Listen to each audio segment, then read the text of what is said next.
باللہ من الشیطان اللعین الرجیم بسم اللہ الرحمن الرحیم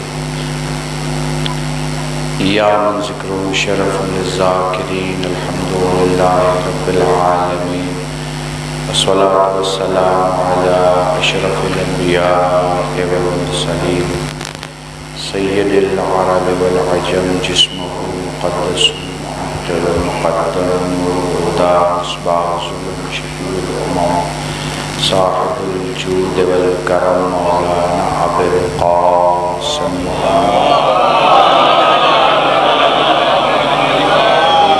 الطیبین الطاہرین المعصومین المظلومین وشفیع المذنبین اما بعد فقد قال اللہ سبحانہ وتعالی فی القرآن الکریم بسم اللہ الرحمن الرحیم وما تشاءون الا ان یشاء اللہ صلوات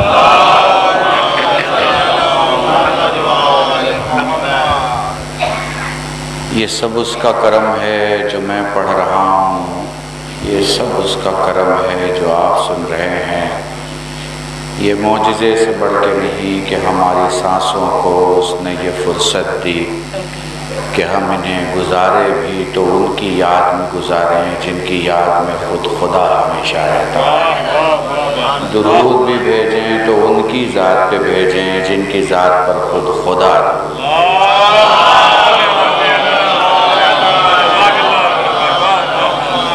لکھنؤ میں پڑھ رہا ہوں، ایک بڑی ہی ادیب، مفکر، مورخ اور بہت ہی ذہین، باوقار، متقی، پرہیزگار، علمی، ادبی اور ثقافتی شخصیت کی برسی کے مجلس پڑھنے کا شرف حاصل کر رہا ہوں، اس لیے کوشش رہے گی کہ کیسے موضوع پہ خطاب کروں جس کے حوالے اور جس کے ذریعے سے میں بزرگوں سے داد لے سکوں، جوانوں کو فکر دے سکوں، مجلسیوں کو کوئی تحفہ دے سکوں، اور جو حسینی بیٹھے ہیں ان کے سامنے وہ گفتگو کر سکوں جو انہیں مجبور نہ بنائے، مختار بنائے۔ درود پڑھے محمد۔ اب ذرا پوری توجہ دیکھیں، اس وقت میں کلام سن رہا تھا، فہم کا تو کوئی کہنا ہی نہیں ماشاءاللہ، اور جو ہمارے بھائی ہیں بڑا لمبا عرصہ ان کی شاعری کو سنتے ہوئے گزرا ہے، اور ابھی بہت لمبے عرصے تک ہم شاعری انشاءاللہ سنتے رہیں گے نایاب بھائی سے۔ یقین ہے یہاں سے لے کے افریقہ تک اور دبئی سے لے کے یورپ تک ہندوستان کی آوازوں، ہندوستان کے نظریے اور ہندوستان کی تہذیب کی جو ترجمانی کرتے ہیں، حسینی علاقے سے حسینی علاقے تک ترجمانی تو بہت لوگ کرتے ہیں، معاویہ کے بھی ترجمان ہیں، علی کے بھی ترجمان ہیں، تو ترجمان ہونا کمال نہیں، کس کا ترجمان ہے یہ کمال ہے۔ میں اس وقت ممبر پر بیٹھا ہوں، لکھنؤ شہر ہے، سرفراز گنج ہے، اب مجھے نہیں پتا کہ کس کی وجہ سے سرفراز ہو، لیکن بہرحال سرفراز ہے۔ اور اس سرفراز گنج میں ماشاءاللہ مجھے تو پتہ نہیں تھا، میں پہلے پڑھ چکا ہوں، جب اندر داخل ہو رہا تھا تو مجھے یاد آیا کہ میں نے یہاں 3 مجلسیں پڑھی ہیں الحمدللہ، تو میں آپ سب کو جانتا ہوں، میرے بڑے بھائی حجت الاسلام اور مسلم صاحب یہاں تشریف فرما ہیں، بہت ہی میرے ساتھی میں دیکھ رہا تھا وہ چہرے سبھی موجود ہیں ماشاءاللہ، اور ابو ذر جو ہے ریکارڈ کر رہے ہیں، تو اس سے پتہ نہیں لائیو چل رہی ہے یا بعد میں جائے گی، لائیو چل رہی ہے۔ یہ ایک آپ جانتے ہی ہیں کہ بڑی مصیبت ہے لائیو کا جانا، کیونکہ لائیو تو چلی جاتی ہے پر مجلس رہ جاتی ہے، سمجھ رہے ہیں آپ، یہ ایک بڑا مسئلہ ہوتا ہے، چونکہ یہ بھی دیکھنا ہوتا ہے کہ جو سن رہے ہیں ان کو میں اگنور کر دوں، جو نہیں سن رہے ہیں ان کے لیے میں پڑھوں، کیونکہ پتہ نہیں وہ کب سنیں گے، تو اس لیے اب مجھے وہ پڑھنا پڑے گا کہ وہ جو کب سننے والے ہیں ان کو کچھ نہ ملے، کہ وہ کہیں نہ کہیں کھڑے ہو کے کہیں کہ مولانا نے یہ پڑھ دیا، سمجھ رہے ہیں؟ دیکھیے جو یہاں سن رہا ہے مجھے، اس کے لیے تو کلیئر ہے کہ مولانا کیا پڑھ رہے ہیں، کس موضوع پہ پڑھ رہے ہیں۔ تو شیعت اور سیاست عنوان گفتگو ہے۔ الیکشن کا ماحول آنے والا ہے، آپ کو بھی چائے پینے کا بہت شوق ہوگا اور بڑے اچھے سے آپ گھر میں سیاست پہ چرچا کرتے ہو، اور کون جیت رہا ہے، کون ہار رہا ہے، کون کس کی طرف ہے، کس نے کس کو پیسہ دیا، کس نے کس سے کھا لیا، کس نے کس کو کھلا دیا، یہ سب چرچے تو چلتے ہی ہوں گے بہرحال، اس سے تو انکار نہیں کیا جا سکتا، ٹھیک ہے نا۔ اور جو دو چار خاص باتیں سیاست میں ہیں، وہ سب سے خاص بات یہ کہ جو سیاست کا طالب علم ہے یا پروفیسر ہے وہ تو بولتا ہی ہے سیاست پہ، سب سے زیادہ وہ بولتا ہے جسے سیاست نہیں آتی۔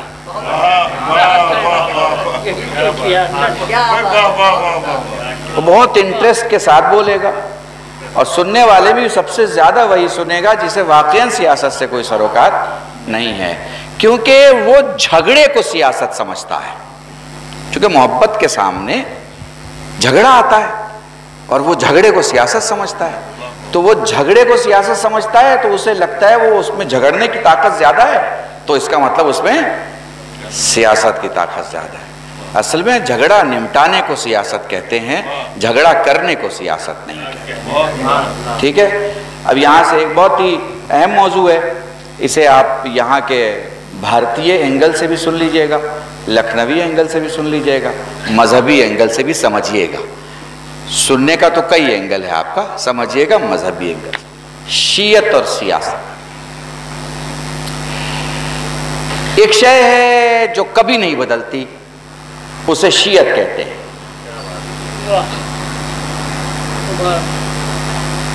شے ہے جو کبھی نہیں بدلتی، اسے شیعت کہتے ہیں۔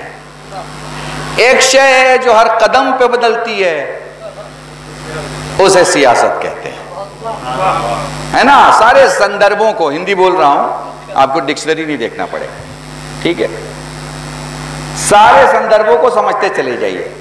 ایک شے ہے جو کبھی نہیں بدلتی، اس میں پنجتن 5 ہیں تو 5 ہیں، 6 نہیں ہوں۔ زمانہ اشوک کا ہو یا اکبر کا، ٹھیک ہے، زمانہ اکبر کے بعد والوں کا ہو یا اب کے بعد والوں کا، کسی کا بھی زمانہ ہو، پنجتن 5 تھے، 5 ہیں اور 5 رہیں گے۔ سو شیعت وہ شے، وہ علاقہ جو کبھی نہیں بدلتا۔ لوگوں کی حکومتیں آتی ہیں جاتی ہیں، کرنسیاں بڑھتی ہیں گھٹتی ہیں، ملک ختم ہوتے ہیں بنتے ہیں، علاقے آتے ہیں جاتے ہیں، کمانڈر ہوتے ہیں ختم ہوتے ہیں، فوجیں بڑھتی ہیں گھٹتی ہیں، پیسے آتے ہیں جاتے ہیں، خزانے بھرتے ہیں خالی ہوتے ہیں، رات دن، دن رات، مہینہ سال سال عہد، یہ سب کچھ بدلتا ہے۔ دنیا میں سب کچھ بدلتا ہے، اگر نہیں بدلتا تو کعبے کی تکبیر نہیں بدلتی اور شیعت نہیں بدلتی۔ کاش میں تمہیں سمجھا۔ کالا مسلمان آئے گا وہ بھی لبیک کہے گا، گورا مسلمان آئے گا وہ بھی لبیک کہے گا، امریکی مسلمان آئے گا وہ بھی لبیک کہے گا، افریقی مسلمان آئے گا وہ بھی لبیک کہے گا، وہ غریب کو کسی نے بھیج دیا پیسے دے کے وہ بھی لبیک کہے گا، امیر چلا آیا وہ بھی لبیک کہے گا، عمرے میں گیا وہ بھی لبیک کہے گا، حج میں گیا وہ بھی لبیک کہے گا۔ میں خواب کی بات نہیں کرتا، مگر حقیقت میں اگر کوئی کعبے کے پاس گیا ہے لبیک نہیں چھوڑ سکتا،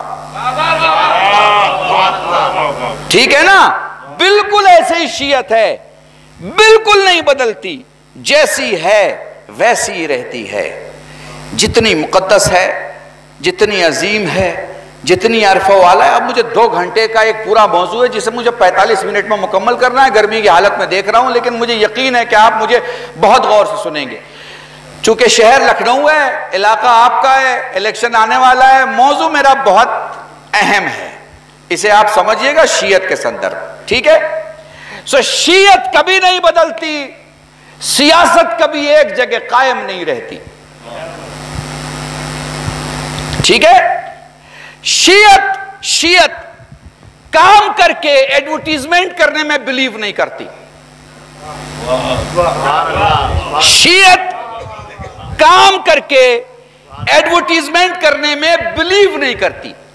سیاست پہلے ایڈورٹائزمنٹ کرتی ہے، پتہ نہیں 5 سال میں کام کرے کہ نہیں کرے۔ محسوس کر رہے ہیں آپ؟ ایک ایک چیز